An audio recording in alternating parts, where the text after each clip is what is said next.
Our next guest is a well known, well read Canadian journalist who's written a new book, a fascinating look back at what turned out to be a pretty pivotal and consequential election for Canada.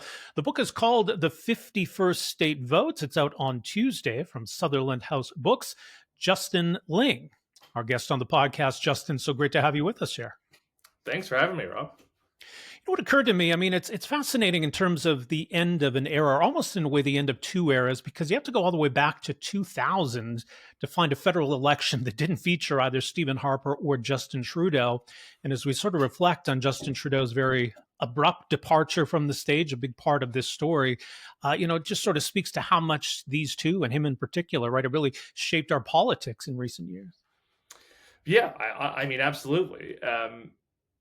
I think there was naturally going to be a sea change in this election, right? Yeah. I mean, Pierre Poilievre was campaigning on a pretty kind of radical departure from the consensus status quo, the Laurentian elite sort of consensus that has kind of governed this country for generations, really.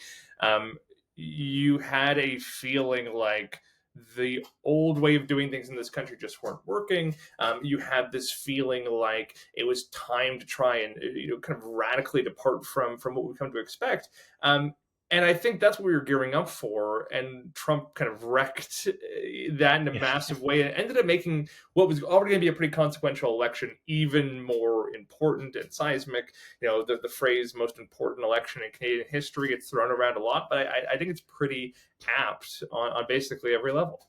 Well, that's the thing, if you took a book about the 2021 election or even the 2019 election and you went back a year and you showed it to somebody, you can sort of see how you get there. And okay, that makes sense. We understand where this is all building to. I mean, if you take this and you go back a year and you're telling people that, we're going to have this 51st state election, no one really saw this election shaping up this way, a year ago. I disagree because just at least to some degree, I'm not going to claim prescience or anything, or like I am some magical fortune teller, because people who know me know my capacity for predicting the future is terrible.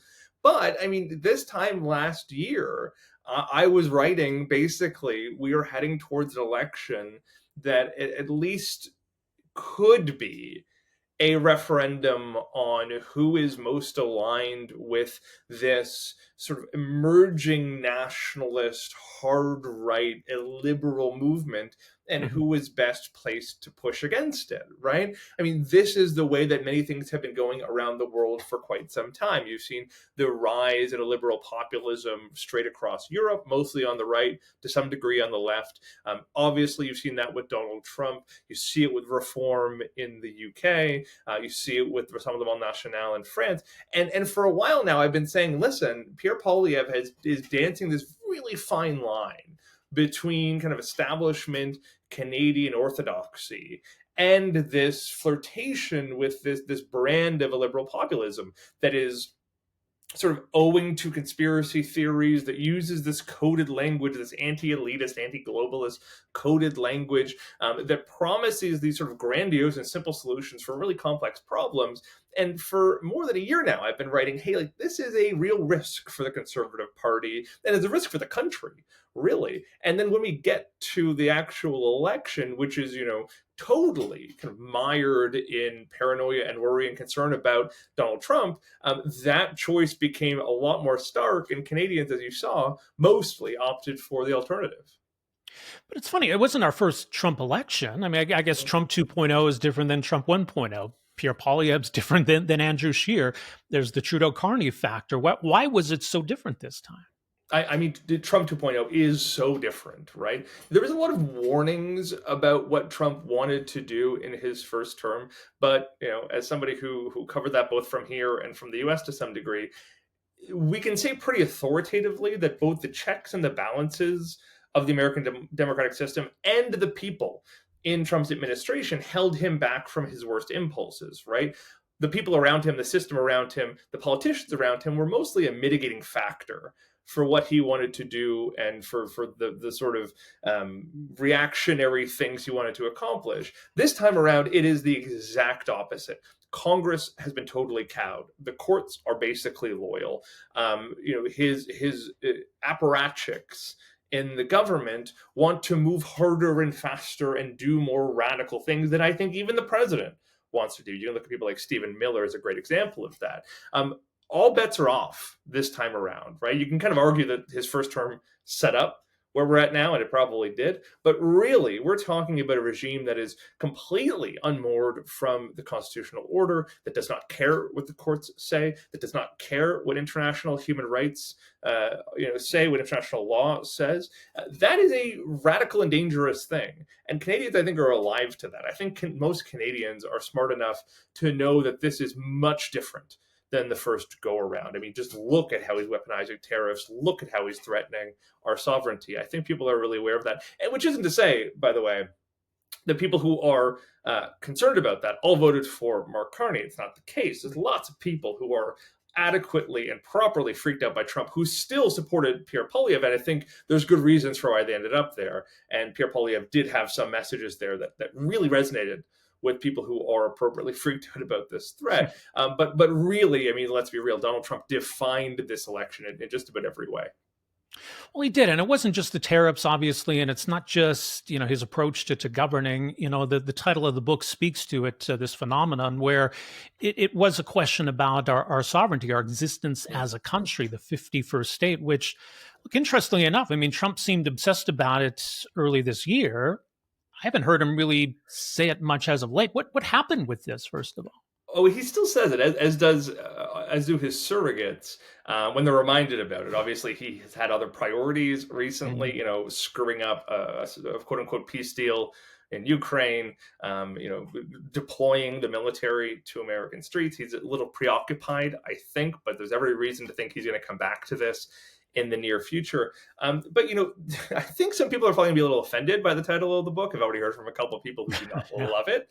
But the point of it was to sort of annoy people and kind of shock people, because I'll be honest, I think even though Canadians are appropriately angry and motivated and activated by the threat of Donald Trump, I still think there is this sort of pervasive optimism that goes, things are going to work out in the end. And I understand why we get there, right? Because things, by and large, have worked out pretty well in recent Canadian history. You can even maybe say the entirety of Canadian history. Things have gone well. We have made the right choices, more or less. We have grown more prosperous, more free, richer, and happier over the course of our existence. And I understand why people think that that's going to continue, and why they think also that American democracy will survive and thrive and kind of survive past Donald Trump. But there's really no reason for that level of optimism. I think it was Thomas Jefferson or it was George Washington who said, it's a republic if you can keep it. And there's every indication right now that Americans are not working very hard to keep it, right? The system is falling apart right before our very eyes, and that has real ramifications for us. The only way we can guarantee that we're not going to be the 51st state is if we actually actively defend ourselves against that threat. Maybe there's almost nothing we could do. America is a very strong country. It's right next door. If it wants to annex us, it probably could. But nevertheless, there are things we can, should, and must do if we want to at least give ourselves a fighting chance to resist the liberal strain of anti-democracy that's coming out from the U.S. We want to resist the economic coercion being deployed by Washington. And ultimately, we want to resist the threat of having our sovereignty being consumed by this completely out of control madman. Well, and I think in that there's a criticism of Mark Carney and his approach now post-election versus pre and in the midst of this election, the kind of rhetoric we were hearing, elbows up, has gone to elbows back at the side, I guess, right? Like, did you sense that the reality of governing is a little bit different than what we were hearing on the campaign trail? I mean, yes and no. So if you read the book, I think it's kind of hard not to come away with the conclusion that Canadians made the right choice, right?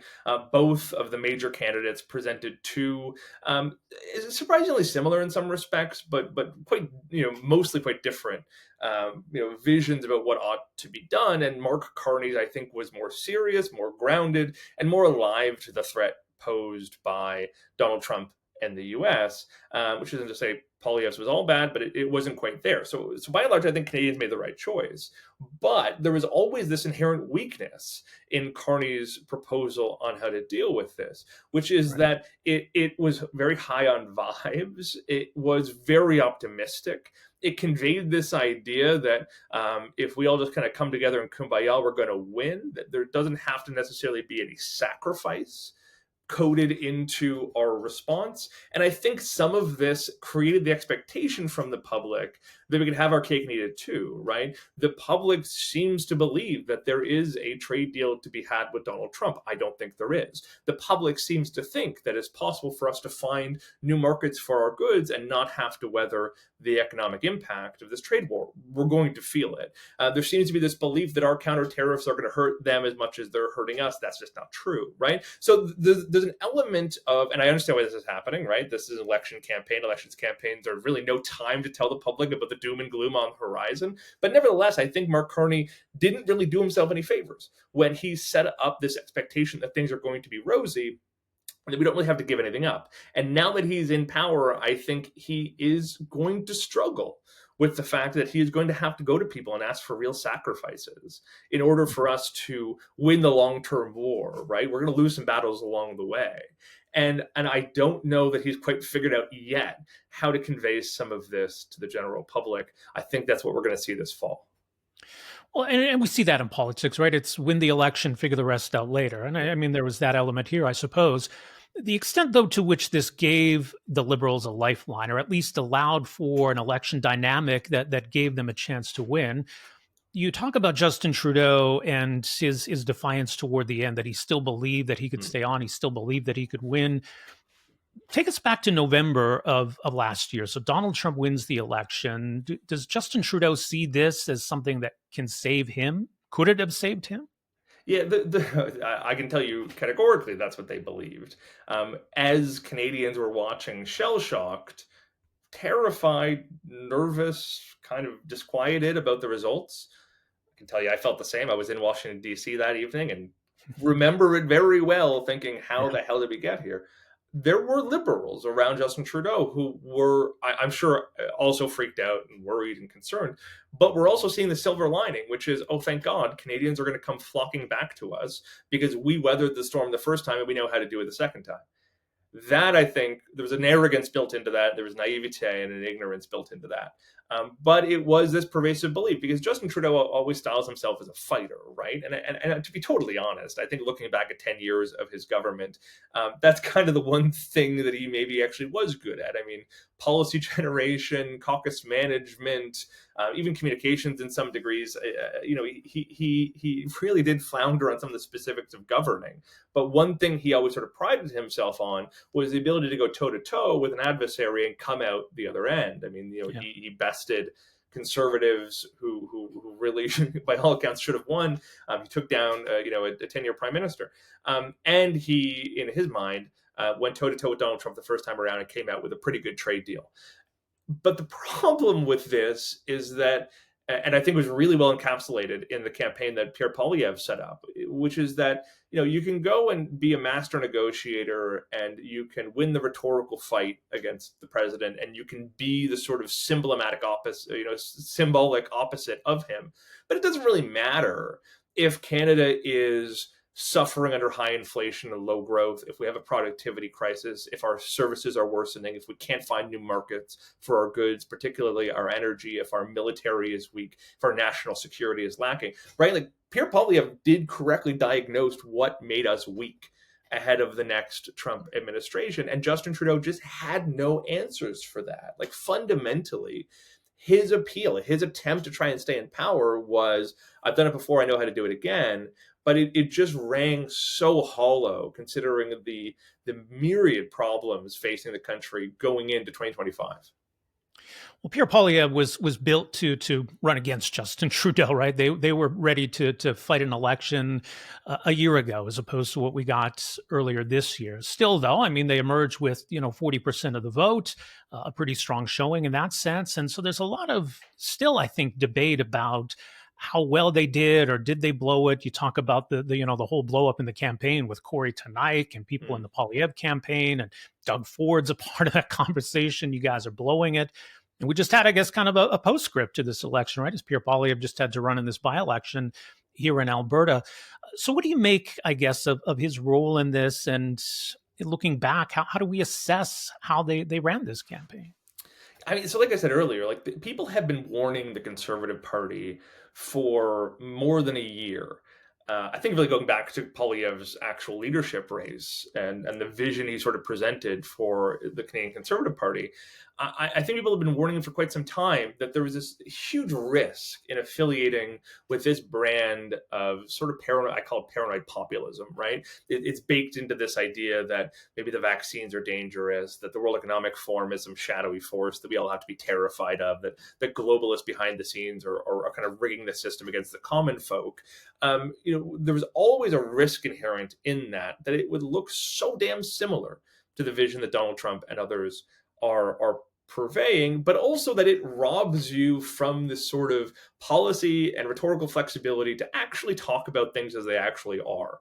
And what I mean by that is, when you spend your time, as Pierre Poilievre did, talking to people like Jordan B. Peterson, like Jasmine Lane, this broadcaster who, it freaks out about Klaus Schwab and the dangerous vaccines and this other stuff, and all of these other sort of marginal online influencers who make up this network of paranoid, in some cases, outright conspiracy theorists.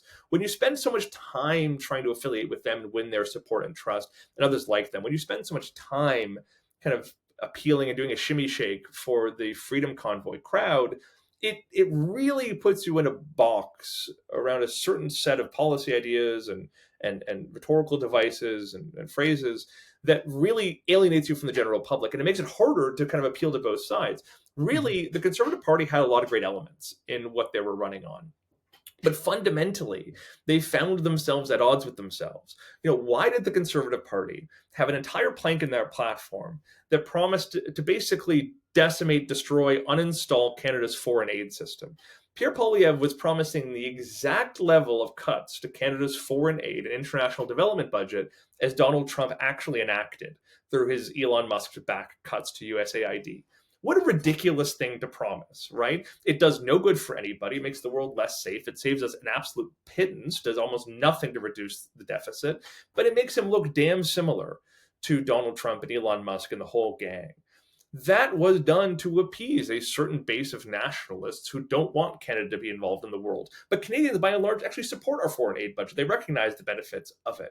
So things like that, I think, really affiliated him with this darker, unpleasant kind of international politics that Canadians have basically rejected. It does nothing to speak to people's actual day-to-day concerns. And oftentimes, when they went looking for a conservative message that addressed any of those things, they were lacking.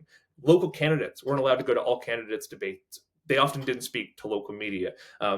Even elected MPs were muzzled and silenced by the campaign. Popular provincial politicians like Doug Ford and Tim Houston in Nova Scotia were basically cast aside from the campaign. There was a cult of personality based on Pierre Poilievre alone, and the message he was sending, again, turned people off, didn't respond to many of their concerns, and really downplayed, I think, the most effective aspects of the campaign. And it was all done in service of this attempt to win over this sort of paranoid, anxious, conspiratorial subset of the population that ultimately wasn't enough to push them over the edge. There's a dilemma there, isn't there? And not just in this campaign. I think moving forward, Poilievre faces a leadership review in January. The Conservatives need to figure out where they want to go, because that 5 or 10% that Pierre Poilievre couldn't quite get, if another Conservative leader is able to get that, don't they lose at the other end that 5 or 10% that sort of speaks to, that voting base that you're talking about? What I absolutely because you're right. You're 100% right. But what I despise about everything you just said is that it treats the Canadian public as though they are branded and affiliated with a specific ideology or party, and that they are immovable. Right. That left-wing voters or union members, or big city liberals are completely so alienated from the Conservative Party that they would never consider crossing over, and vice versa. But that's just not how things work. We know that's not how things work. We know that there was a ton of Democrats and liberals who had actually switched to Pierre Poilievre because they heard some of his messages around inflation and other things. We know that there were conservatives who switched to Mark Carney because they liked his message on Donald Trump, right? Vote swapping and vote switching happens all the time in Canadian politics. But yeah, when you talk to certain conservatives, they talk about basically 30% of the population who will never leave them. They talk about 5 to 6% who are naturally conservative, but who maybe stopped voting or went for the People's Party, but who they need to win back. And they consider the rest of the population completely beyond their reach. And that is a loser attitude. It is a defeatist attitude. And I think actually much of Poilievre's success last year, even coming to 2025, suggests that a more broad-based message actually would have won over a lot of people, right? I mean, he actually did make some inroads with union members. He did make some inroads with suburbanites and urbanites who traditionally don't go conservative. But ultimately, when they got to the ballot box and thought real long and hard about what kind of leader they wanted, they did pull back from Pierre Poilievre. And it's not because they're not real conservatives or they were never going to vote conservative or whatever. It's because Pierre Poilievre was actually kind of repulsive to them at the end of the day. He did things and said things and made himself look like something they did not want. And I just find the entire conservative ethos of this, that they kind of have to cobble together this third of the country and keep them together so that they can kind of impose themselves on the other 2/3. I find that really off-putting. And I really long for a day where the Conservative Party goes back to trying to win, 100%, not actually 100%, but at least trying to win 100% of the electorate again. I think they would be more successful, but the Conservative Party does not ask me for my advice very often. I suppose not. But it is funny. We just saw recently, so Air Canada flight attendants go on strike. The government orders them back to work. The Conservatives are actually standing up for the workers here, which was an interesting dynamic. But it just speaks to, I guess, in a way, the party we're not really talking about here, and the party you don't really spend much time talking about in the book, Yeah. the NDP, which in the midst of all of this, kind of surprisingly, I suppose, has kind of become irrelevant. Well, yeah, and there's a little bit of the, so the book does not talk about the NDP because you're right, they were largely irrelevant. They made themselves irrelevant. The media didn't do it. The Laurentian elites didn't do it. The NDP made themselves irrelevant. So I didn't feel the need to talk about them very much. But towards the end, I do sort of say, the party needs to decide what it wants to be for. After the debates, after the scrums and everything were canceled, there was all this chaos of the debates. I wound up in this hotel ballroom in Montreal with Jagmeet Singh and a handful of other reporters. And I asked him a question that I've asked him before, and I kind of keep asking it. I said, Mr. Singh, what do you want to build, right? Like, the NDP used to be the party of building stuff, right? Building new railways, building, tons of new housing, building a new system of whatever. I said, what do you want to build? And Jagmeet Singh didn't have an answer. Like, he really didn't. I mean, he kind of said, I want to build new social housing, but even in the NDP platform, they were promising orders of magnitude less than what the Liberal Party was proposing, and orders of magnitude less than what the Conservatives were proposing. And then he said something about a power grid that frankly just was a completely unserious, actual proposal. And so it really struck me that the NDP have totally lost its way. It has no idea what it's around for anymore. It largely exists to say, hands off our healthcare, hands off our EI. But ultimately, voters don't want to hear that they're going to have EI. They want to hear they're going to have a job. And that is, you're right, that is where the Conservatives have absolutely eaten their lunch. And they were doing a very good job, I think, up until kind of the last couple of months. And this is the growth opportunity, I think, for the Conservatives, is how do you convey to, kind of ideologically unaligned people, maybe kind of soft progressive, people who are working class, people who are struggling to get by or who are otherwise, ambitious and optimistic. How do you reach them and convince them that the policies you're proposing are going to unleash growth and opportunity and excitement, and it's going to build new things. The Conservative Party has a huge opportunity there, and Pierre Poilievre, when he's on, is really good here, right? He has successfully talked to union members, especially the Air Canada strike. I think is a great example. He has reached out to the construction trades to say, I'm going to reduce the taxes, reduce the regulation. I'm going to unleash this ability to build everywhere. People are inspired by that. People who listen to, those sort of business self-help podcasts about hustle and grind, people who invest in crypto, people who are excited by AI, those people are not traditional conservatives, but they're excited by some of the messages presented by Pierre Poilievre. And I do genuinely, I heard people during the campaign talk exactly like this. I do think that if not for Donald Trump, Pierre Poilievre would have totally cannibalized that part of the electorate and would have won this election handily. But Donald Trump really did screw everything up. And I think Poilievre screwed up his own chances by risking that affiliation, that identification with the Republican Party. And that remains a factor. I mean, it's technically possible, I guess, that our next election might occur just after a new president is inaugurated, but it's entirely possible we might have another Trump election in this country. Yeah, and if it's not Donald Trump, it could very well be J.D. Vance or Donald Trump Jr. or Ivanka or whatever, right? Like, I keep saying this. There is no reason to be optimistic. There is no reason to believe that things are going to revert back to the mean.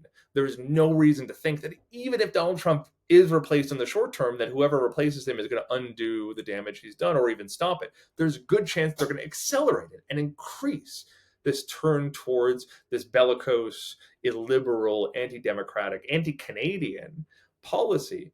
And I think we have to prepare for that, not hope for the best and sort of continue muddling through until all this is over. Well, the book is out on Tuesday. It's called The 51st State Votes. Much more from you, justinling.ca and bug-eyedandshameless.com. Justin, thanks so much for the conversation here. Appreciate it. Thanks, Rob.